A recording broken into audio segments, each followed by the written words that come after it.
Our brain can be our best friend.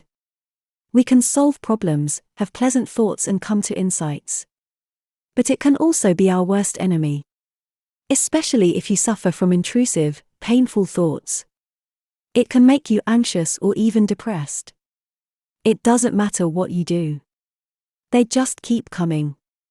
In fact, the more you try to stop them, the stronger they become. The best way to understand this process is the following well-known experiment. Don't think about a pink elephant. But by not wanting to think about it, then you have to remember what you don't want to think about. Which only makes you think about the pink elephant more and more. But doing nothing is not an option either. You are suffering immensely.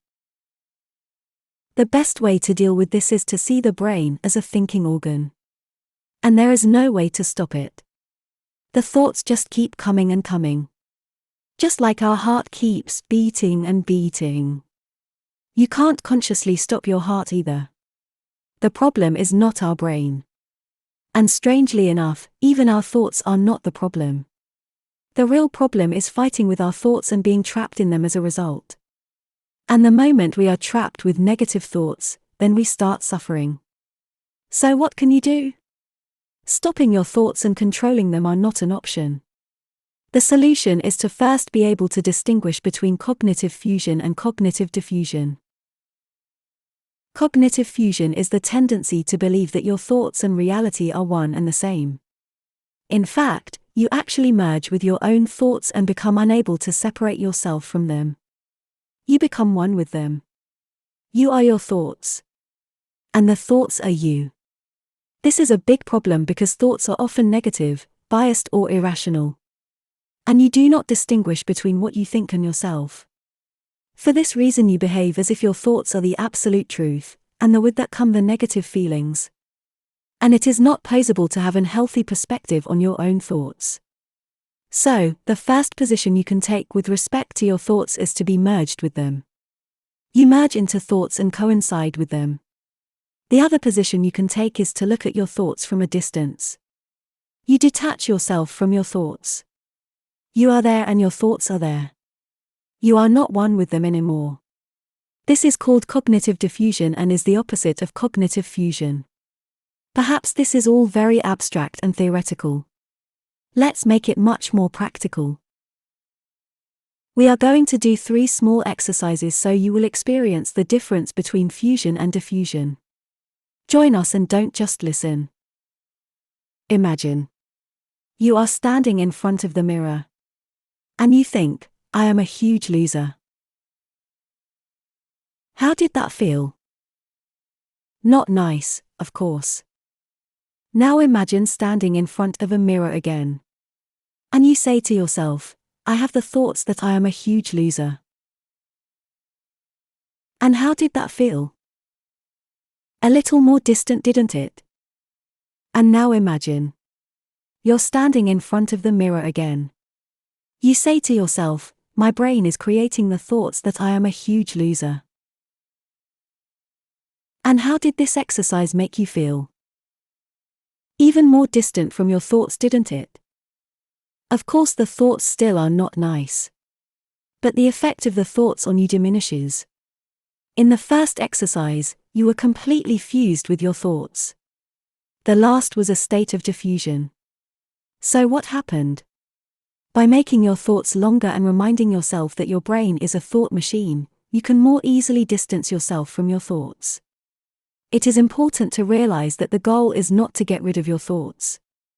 You can't do that at all. The point is to lessen the effect on you and not let yourself get caught up in what your automatically thoughts are telling you. You have consciously experienced the difference between fusion and diffusion. But there are many more techniques. We will discuss 2 more. Another technique. We have already discussed that our brains automatically create thoughts. That is its function, and often these are negative thoughts. Think about it. Back in the jungle. Who had better chances of survival? The person who just thought everything is beautiful and wonderful? Or the person who always considers danger? Of course the latter. Our brains are focused on survival and not primarily on making you happy. We can think of our brain as something external to us. Of course, we can also use it consciously and as part of ourselves. But with intrusive, negative thoughts and that while you don't want it, then you can hardly speak that you create it. No, your brain does that automatically. So see your brain also as a thing which is outside yourself. The technique that emphasizes this is to give your thinking a name. Some like to think of it as bad news radio. You can then say to yourself, "Oh, the radio is on." Imagine again. You are driving a car. The radio is on. And the radio is only letting you hear negative messages about you. Do you then take it seriously? Maybe you can laugh at a radio talking such nonsense. I personally like to think of it as a second person.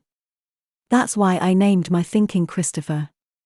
When I have negative thoughts, then I provocatively say something like, "Thank you for this great advice, Christopher." Or I say, "This is helping me wonderfully, Christopher." But you can also make it more ridiculous. You can call your thinking Judas. Or even Hitler. "Oh, my inner Hitler is talking again here."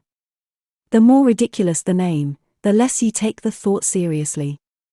Try this technique when you have negative thoughts and feel the difference. By using this technique, you start to distinguish more between you and your thinking. And that's what diffusion is ultimately about. Making sure that there is distance between you and your thinking, and absolutely not merging with it. Your thinking and you are then no longer one. The last technique can be used in conjunction with the earlier technique. Imagine the voice of your thoughts being spoken by Donald Duck. Laughable, isn't it?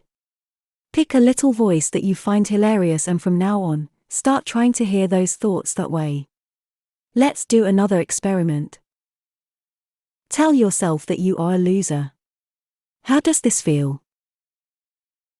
And do the same thing again, and imagine Donald Duck saying this.